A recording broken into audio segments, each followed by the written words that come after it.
നിങ്ങൾ ചെയ്യുന്ന ചെറ്റത്തരത്തിന് ഞാനത് സ്വയം വിമർശനം നടത്താനാണെന്ന്. നിങ്ങൾ ഇത്തരം ചില മാധ്യമങ്ങൾ ചെയ്യുന്ന ചെറ്റത്തരമുണ്ട്. ആ ചെറ്റത്തരത്തിന് ഞാനാണോ സ്വയം വിമർശനം നടത്തേണ്ടത്? നിങ്ങളല്ലേ സ്വയം വിമർശനം നടത്തേണ്ടത്? നിങ്ങളെന്താണ് ചെയ്തുകൊണ്ടിരിക്കുന്നത്? നിങ്ങൾ പിണറായി വിജയൻ എന്നൊരു വ്യക്തിയാണോ ആക്രമിക്കുന്നത്? ഈ കേരളത്തിലെ LDF എന്ന മേഖലയെ തന്നെ തകർക്കാൻ വേണ്ടിയല്ലേ ശ്രമിച്ചുകൊണ്ടിരിക്കുന്നത്? അതല്ലേ വസ്തുത. അതെന്താണ് മറന്നു പോകുന്നത്? ഇപ്പോൾ തിരുവനന്തപുരത്ത് ഇന്നലെ ഒരു സംഭവം ഉണ്ടായല്ലോ. ഒരു മാധ്യമം ഒരു വാർത്ത കൊടുക്കുകയാണ്, ഒരു ചർച്ച നടത്തുകയാണ്.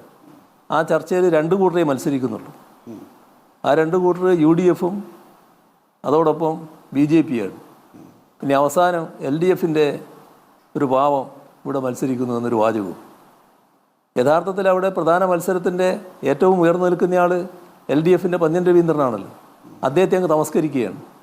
അത് പിണറായി വിജയനുള്ള വിരോധത്തിൻ്റെ ഭാഗമായിട്ടാണ്. ഇതാണ് സ്വീകരിക്കുന്ന രീതി. ആ സ്വീകരിക്കുന്ന രീതി സാധാരണ നില വിട്ടിട്ടുള്ളതാണ്. ആ നില സ്വീകരിക്കുന്നതിന് നിങ്ങളാണ് സ്വയം വിമർശനം നടത്തേണ്ടത്, അത്തരം ആളുകൾ. അതാണ് പ്രശ്നം.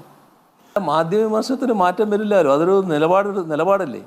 ആ നിലപാടിൻ്റെ ഭാഗമായിട്ട് ഉയർത്തിക്കൊണ്ടുവരുന്നതാണല്ലോ. എത്ര കാലമായി ഇവിടെ കമ്മ്യൂണിസ്റ്റ് പാർട്ടി അധികാരത്തിൽ വന്നാൽ വിഷം കുടിച്ച് മരിക്കുമെന്ന് പറഞ്ഞവരുടെ സന്തതി പരമ്പരകളാകുമ്പോൾ ആ നില തന്നെ തുറന്നു പോകണോ? അനുഭവത്തിലൂടെ കാര്യങ്ങൾ മനസ്സിലാക്കണ്ടേ?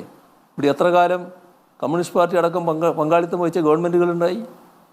ഈ നാടിന് പുരോഗതിയല്ലാതെ അധോഗതി ഉണ്ടായിട്ടുണ്ട്. അതുകൊണ്ട് അധോഗതിയുടെ ഘട്ടത്തിൽ നിന്ന് പുരോഗതിയിലേക്കല്ലേ നാടിനെ നയിച്ചിട്ടുള്ളത്? അതല്ലേ നമ്മുടെ അനുഭവം. ഇവരുടെ പ്രചരണത്തിന് എന്തെങ്കിലും സാങ്കത്യം ജനങ്ങൾ നൽകുന്നുണ്ടോ? അതും നമ്മുടെ അനുഭവത്തിലുള്ളതല്ലേ. അതെല്ലാം നമ്മുടെ അനുഭവം അല്ലേ ഏറ്റവും വലിയ സാക്ഷി.